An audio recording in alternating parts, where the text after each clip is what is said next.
Good afternoon, friends, and thank you very much for being here this afternoon.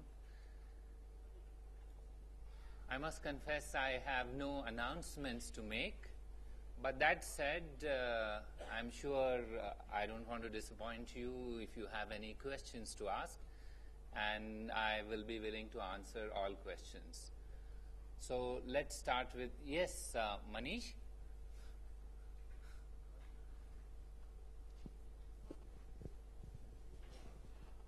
Akbar, there has been a deluge of reports and speculation about Prime Minister's foreign trips to at least 3 countries, United States, Japan and Bhutan. Could you give a factual account of where things stand today and maybe put a perspective to these Prime Minister's forthcoming foreign engagements? Thank you. Thank you, Manish. Yeah, I'm certain this is an issue which has aroused interest in all of you.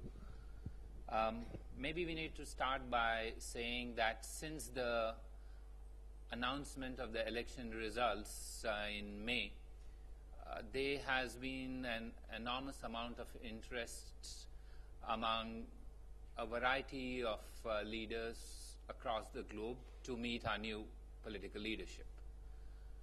And if I were to try and put it in what these days is a way of explaining how much the interest is, and in digital diplomacy they use lots of words, and perhaps I could sum it as something like the Prime Minister's inbox relating to foreign policy is very crowded. And that happens for a variety of reasons. A, as I said, is because there is a lot of interest.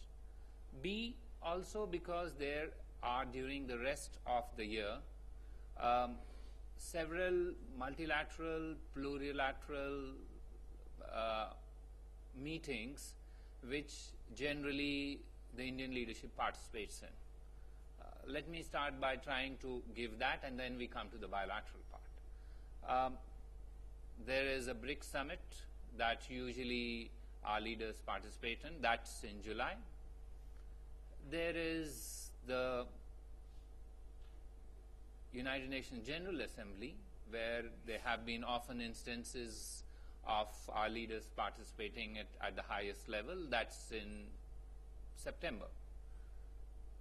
Then there is the East Asia Summit and the ASEAN-India Summit meeting, which goes along with that, and that is in October. Following that, there is the G20 Summit, that is in November. So I'm just indicating to you that there are 4 major important multilateral, plurilateral meetings that are likely to happen, where India has always been represented by our senior leadership. And therefore, those are visits that will be on the agenda for our leadership. Pardon? Yes, thank you for adding to that. There is also a planned SAARC summit in Kathmandu in November. So you have 5 major summit level meetings. In addition, I think we need to understand that our relationship across the globe, if I try and recount, we have more than 20 strategic partners. And obviously, there is usually high-level interaction with these countries who we have strategic partnership with. So you have 20 plus strategic partners, you have 5 multilateral, plurilateral meetings scheduled during the course of the next 7 months, or from now a little year. Obviously, that's why I said that the inbox of the Honorable Prime Minister is pretty crowded. Now let's come to what is being talked of. Maybe I will start with perhaps what would be his first visit, and I can confirm that the Honorable Prime Minister will be undertaking his first visit abroad to Bhutan. As you are all aware, India and Bhutan enjoy a special and unique relationship. It has been sustained by regular visits and extensive exchanges at the highest level between the two countries. In the light of these special relations, the Prime Minister looked forward to visiting Bhutan on his first visit later during the month. And I can also add to you all the dates that have been speculated by all of you collectively in this room are not correct, because we are still exploring those dates. So that takes care of the first visit. Now, let me finish to Manish's question, and then I'm willing to answer other questions. I want to complete my argument. So the first visit is over. Yes. Now, as you mentioned, there have been speculation about a visit to the United States. Amongst the earliest leaders who contacted Prime Minister designate then was President Obama, and during that conversation he had extended a specific invitation to the then Prime Minister designate to visit the United States at an early date. Following this, we have received a specific date for the visit. We are now in contact with the US to work out what could be a mutually convenient date for both of us, for the Prime Minister to be in Washington for a summit-level meeting between Prime Minister and the President of the United States.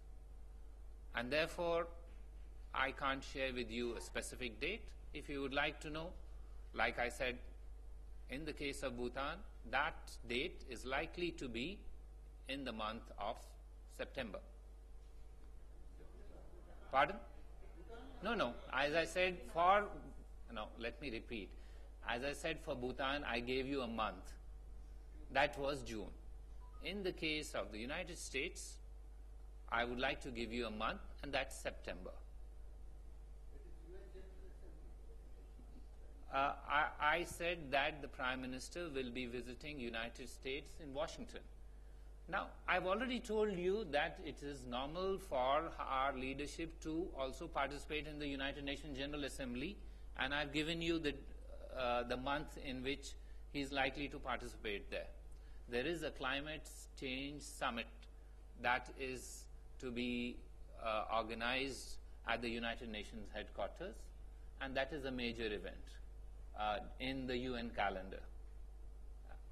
So that takes care, I hope, for you to understand about the United States, and we will let you know the dates once these dates are finalized. That leaves a third country that I think Manish referred to, and that is Japan. Yes, the Prime Minister has received an invitation to visit Japan at an early date.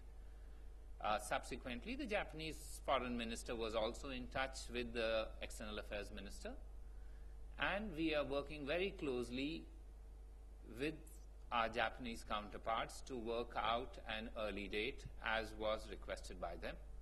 We will share those dates once these are finalized between India and Japan. I hope I've answered all your questions on all the three aspects of the issues you raised, and also on the calendar. So let me summarize. The calendar for foreign policy issues of Prime Minister Narendra Modi is extremely crowded. We are working with a variety of our strategic partners to arrive at specific dates for specific requests that have been made. It is normal that given the range of our strategic partners, we may not be able to have all of them in the time frame of the 6 months that we are talking, but there will be opportunities at multilateral organization meetings or plurilateral meetings for them to interact. And we will make every effort towards that end. Yes, sir. Just a minute. About Japan, today there were reports from Japan that Prime Minister Modi will visit Japan in July. So I want you to give us a date, the month of. I think that's a fair question that you would like to know a month, and I will confirm that the month is likely to be July. Yes, Mr. Venkataraman.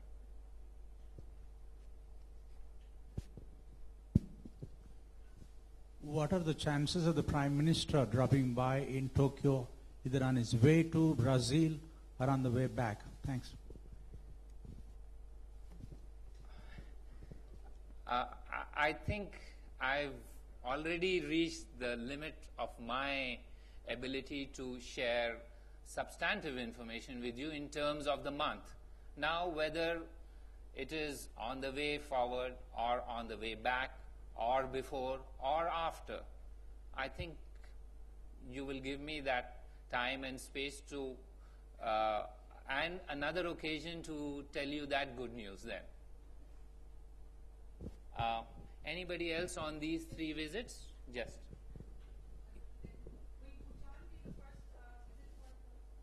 Can be the first outside visit for the EAM as well, or what is the EAM? Well, we have. I mean, let me put it another way. The Prime Minister felt that, and that you're aware that India's foreign policy priorities are in the neighborhood, and you are aware because he did invite the leadership of our neighbors in South Asia to participate in his swearing-in ceremony. That said, he will fly to Bhutan as his first. Now, if you would like to know whether the External Affairs Minister independently would be going to another neighbor, my answer would be yes. This will indicate to you the neighborhood remains India's priority. We will let you know those when, because it is not before the visit of the Prime Minister to Bhutan. Now, if your question is whether who will accompany the Prime Minister, we will let you know those details separately, but I can confirm both the Prime Minister of India and the External Affairs Minister of India with both will have their first visits to neighbors. And if you would like, both in June. Yes, pardon? Yes. Yes, Dr. Akhilesh. Sir, this is about Prime Minister Modi's visit to USA. Is any official coming from the USA before the Prime Minister visit here? I mean, let me assure you there will be many interactions between now and September. After all, between India and USA, we have 30 dialogue mechanisms. So be rest assured there will be many officials coming, many officials going. I mean, there will be many. For example, there is likely to be a strategic dialogue between India and the US in Washington.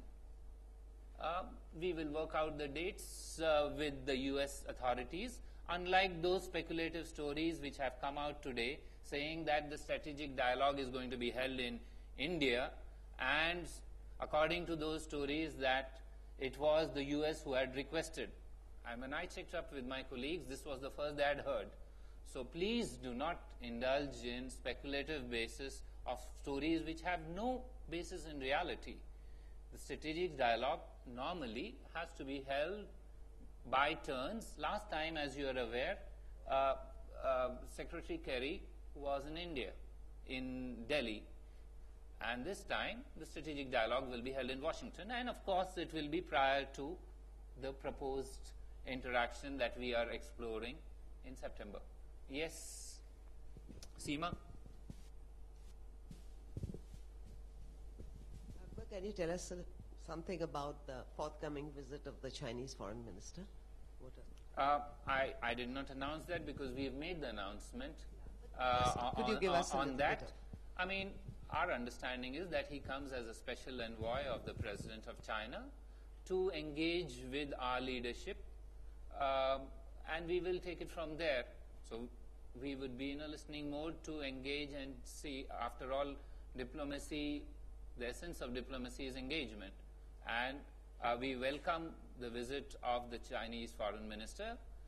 It would be on Sunday, and we will trouble all of you to come across on Sunday after the meeting, and we will, I assure you, brief you thoroughly on what were the aspects of the meeting. So get ready for Sunday. Yes, Padma Rao.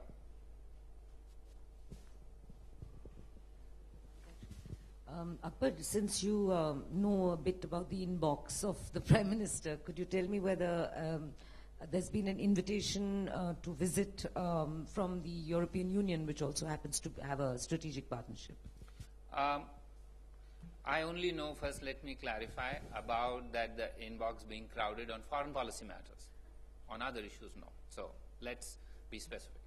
As you are aware, the European Union is just completed an electoral process for elections to certain important bodies, that's the European Parliament, etc.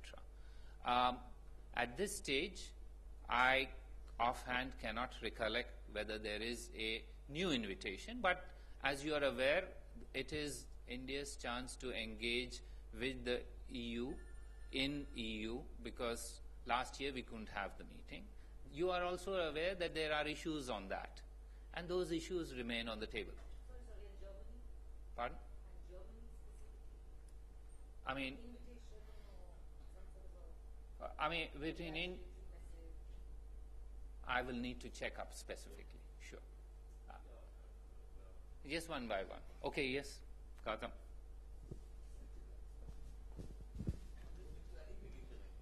There is also some speculation that about EM would be visiting Dhaka in this month. I mean, there is no end to speculation. I just told you about Published speculation. I just told you about speculation relating to where the strategic dialogue will be held, what are the dates of the Prime Minister's visit to Bhutan, and I told you that the dates being indicated are all wrong because exactly nobody has got it. So speculation I will not comment on, but I've already told you that the first visit of the External Affairs Minister in her individual capacity as External Affairs Minister outside India would be to a neighboring country. Yes. Yeah, no, there was, yes. It's not speculation, it's reported in Bangladesh newspaper that the Foreign Minister of India would be visiting on the 26th June. Specifically, the date has been mentioned. Any truth in it? I mean, I will not go further. I have not given you any date on any of those visits, including visits which will happen before. As I said, the visit of the External Affairs Minister will happen after the visit of the Prime Minister to Bhutan. So let's take one step at a time. I will not say anything about speculation because I don't know what newspapers in Nepal are saying or Sri Lanka are saying, or else you are very well clued up to what papers in one of our important neighbors are saying, and I will not get into those details. But please be rest assured, once it's finalized, we will certainly share them with you. Yes, yes, I will answer every question. You said the Chinese foreign minister is meeting mostly on Sunday. Is he meeting the Prime Minister also on Sunday itself? We are in the process. His bilateral meeting with the External Affairs Ministers on Sunday. They have made requests for other meetings. We are working on those dates because the next day the Parliament has a presidential address, or there is a major parliamentary event and that. So we are working to ensure that all the meetings are completed on Sunday. Yes, sir.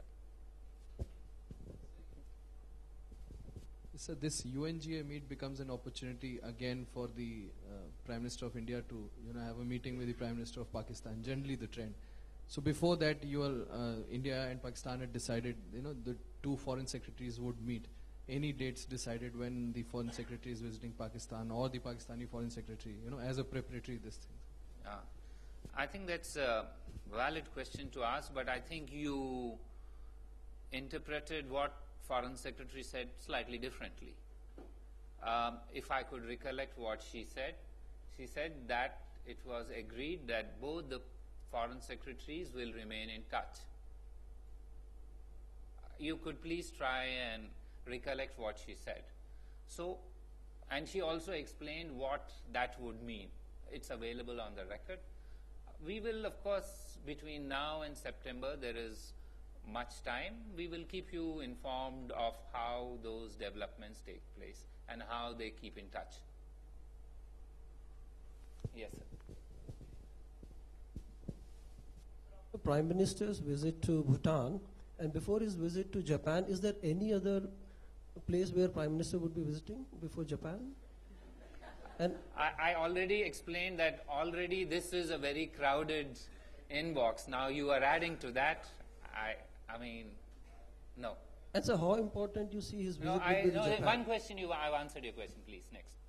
Always one question. Yes, sir. Could you tell me about Indian migrant labor in Qatar, where over 300 have died here? And is the Indian mission aware of it, and what steps have been taken by the Indian mission to ensure their safety and to find out how they are dying? For what reason are they dying? I think this is a story that has been circulating for some time. There are more than 700,000 Indians resident in Qatar. Also, 770,000 Indians resident in Qatar. I think before you make the claims or the assertions that you are making, please have a look at the normal death rate of people in that country and also the death rate of Indian nationals who are resident in Qatar. The mission being aware, I think the facts of the case are the mission has revealed those details of the numbers of deaths. So please give us that credit that in most of the Gulf countries you cannot bury or send a dead body back until the mission clears. So a record of every death in virtually every Gulf country is maintained by our missions. They act proactively. We have repeatedly said this, and I can reaffirm that in our assessment, these deaths there was no sort of reason to believe that that the number of deaths are on the basis of anything but normal deaths. We've said it before, and I'm reiterating for you. Yes. Could you share the status in the Herat abduction case?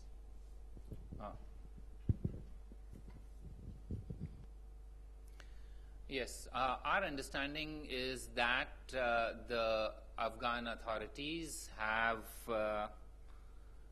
been able to come across certain concrete leads. They have shared these leads with us and are now working on them. At this stage, this is a work in progress, and they have kept us informed, and they have also explained to us how much effort is going into trying to resolve this matter or to pursue this case. And our understanding is that they are doing all they can, and in fact more than what we had expected in pursuing this matter. Yes, Rajiv? Akbar, in October 2012, when the Russian Deputy Prime Minister Dmitry Rogozin had come to India, he had told reporters in New Delhi that you may spit in my face if Russia were to ever sell arms to your enemies. Now, the question is, are you going to confront him with those press clippings of his statement when he arrives here later this month? And what is your take on Russia lifting its embargo on sale of weapons, including Mi-35 helicopters, to Pakistan? Rajiv, you always come up with the most colorful of questions. That said, I'd like to say that I do not wish to comment on media reports regarding Russia's relations with third countries. Now, as far as India-Russia defense cooperation is concerned, I can confirm that it is extensive, diversified, and has always been based on mutual benefit and sensitivity to mutual concerns. Just a minute. My question was about the Herat issue. Have they indicated whether the gentleman in question is alive, the gentleman who's been abducted? Have you any indication of whether that is the case? I will not get into a parlor game, dates, alive, death. I mean, look, we are dealing with an individual's life. The case has not been resolved. I've told you that there are important leads that they have shared with us, and they have told us they are working on all fronts on this. As diplomats, it is our job to indicate to you a trend of thought. It's not our requirement to share on a minute by minute what is happening. There are others who are doing this partially correctly, partially not correctly. But then this is the season for such speculation in every aspect of our work. Yes, Srinjoy. Sir, some Sikh groups are approaching the UN today to ask for a probe on Blue Star. How is the Indian government going to deal with this? Can you just repeat it? To ask for? International probe on atrocities, quote unquote, during Blue Star. They are approaching for a UN probe? Yes. Okay. How is the Indian government going to deal with this? Srinjoy, those who are aware of the UN Charter are also aware that, if I'm not correct, it's Article 2 of the UN Charter, which says that the United Nations will not intervene in matters which are essentially within the domestic jurisdiction of any state, except through coercive measures. And I don't think anybody's talking of that, so I don't want to give credence to sundry organizations who make such statements. Yes. Sachin? Here. Sir, recently United Nations General Secretary has commented on the rape cases in Uttar Pradesh. So how does the government of India see those things?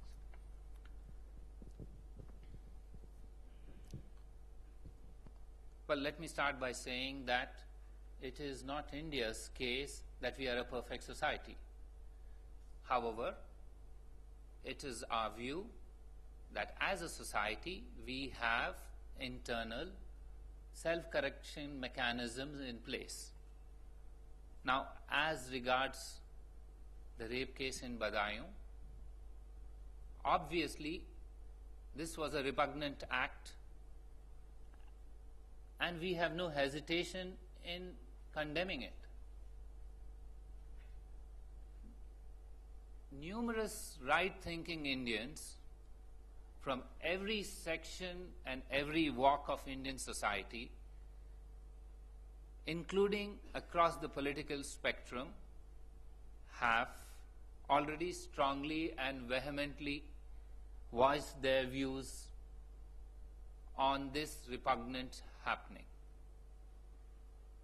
The incident has shocked both the government and the nation. Now, our understanding is that the perpetrators will face the full force of the law. Again, I understand that the 5 accused have been arrested by the Uttar Pradesh police. The 2 police constables who have been found guilty of connivance have been dismissed from service. The charges against the accused include murder, gang rape, criminal conspiracy. These charges carry a maximum sentence of life imprisonment, which means until the remainder of the person's natural life. I also understand that the case is now being supervised by senior police officials, and efforts are on to submit a charge sheet and indictment to the court for prosecution as soon as possible. I mean, in essence, what I've listed out to you is that action is underway, and it is now time for ensuring action and accountability rather than anything else. Yes, sir.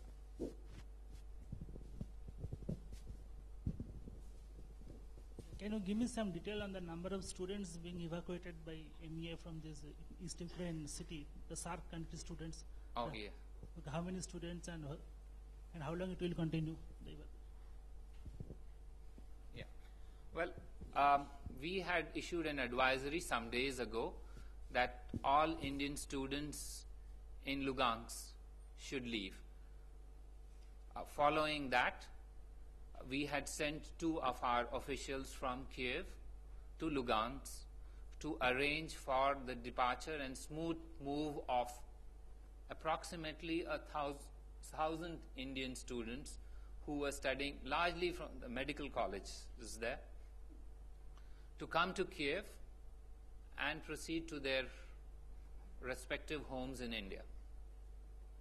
What we did was arrange or pre-booked, along with the assistance of the Ukrainian government, on 2 days, 500 seats each, because there were approximately 1,000 students. Both those, on both those days, we were able to use the full capacity. So right now, we have in Kiev approximately 1,000 Indian students, of whom about, I think, 950 or 960 came through that mode, and some others came of their own accord. Now, as regards students from other countries, you're right. There were several other countries from South Asia where students were studying. And we did receive requests from some of these countries to assist their nationals also, while we were assisting Indian nationals to be evacuated from Lugansk to Kiev.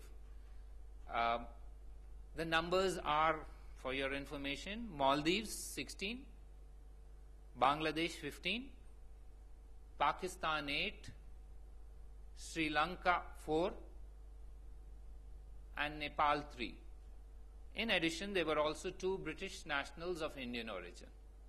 All of them were assisted, and they are now in Kiev, and they will make their own arrangements to fly out of there. The Indian mission will assist them even in that. This is a humanitarian gesture that our mission worked on based on requests from some of the countries, and after all, they were all students. We had the capacity, and we did assist them. Yes, ma'am.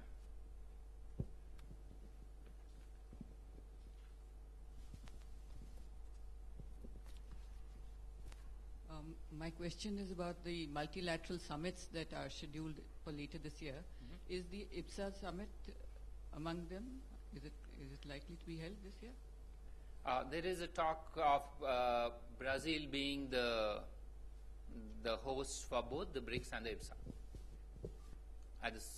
Just sort of back to back. Yes, ma'am.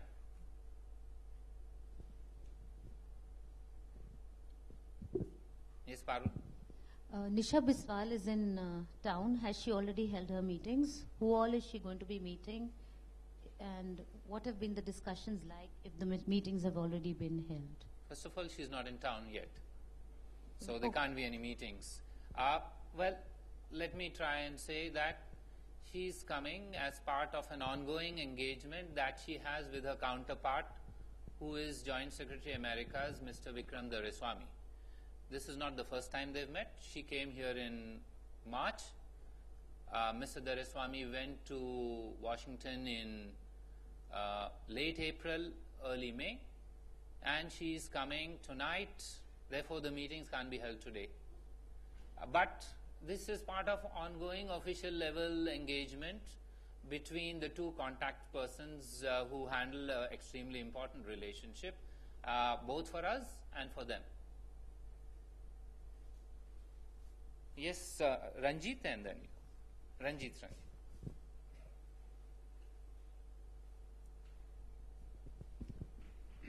Last December, issues relating to Devyani Khobragade became a major problem between India and US. Is that issue still live issue or what? I mean, there are residual issues in this matter which are being attended to at an appropriate level.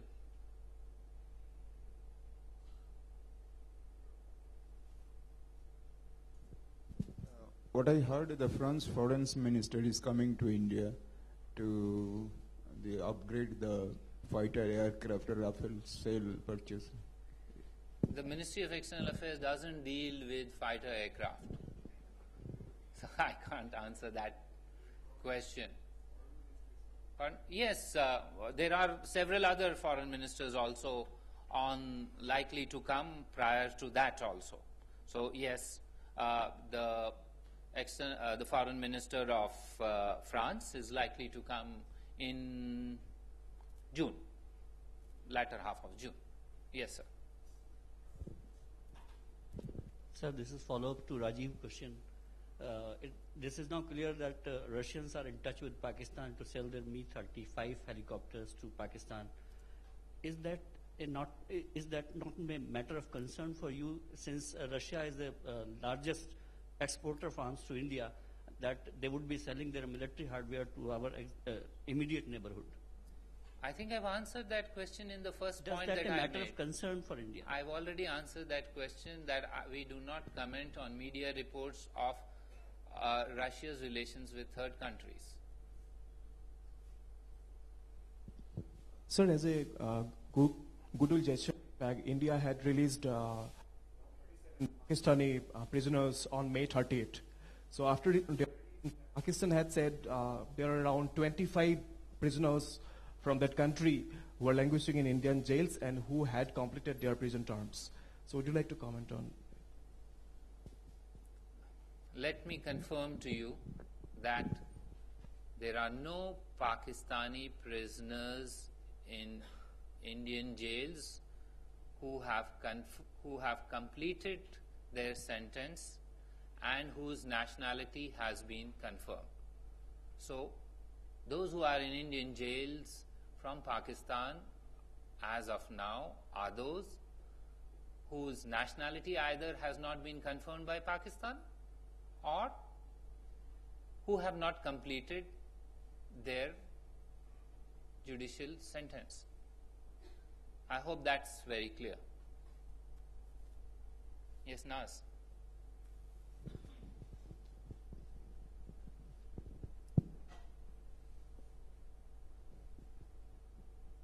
Could you give just a sense where are the things now with the US regarding the nuclear liability issue? I mean, there is a There's not been any discussion on this right now. There's a new government which is taking over. So the things are where they were last time, and you're aware of where they were.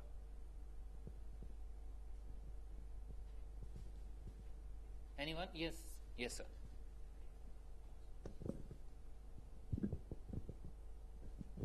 I think the Italian foreign minister had a talk with Sushma Swaraj. What is the update on that Italian Marines case? Are there any talks going on that? Yes, the Italian foreign minister did phone the external affairs minister. This was in the nature of a congratulatory call that that the external affairs minister has received from several other ministers too. During the course of the conversation, both ministers discussed their that India and Italy have worked with each other on a variety of fields, both bilaterally as well as in multilateral fora. And sure, she did raise the issue of the Italian foreign minister, I mean, did raise the issue of the Italian Marines. The external affairs minister articulated the Indian position, which is that the matter is now sub judice.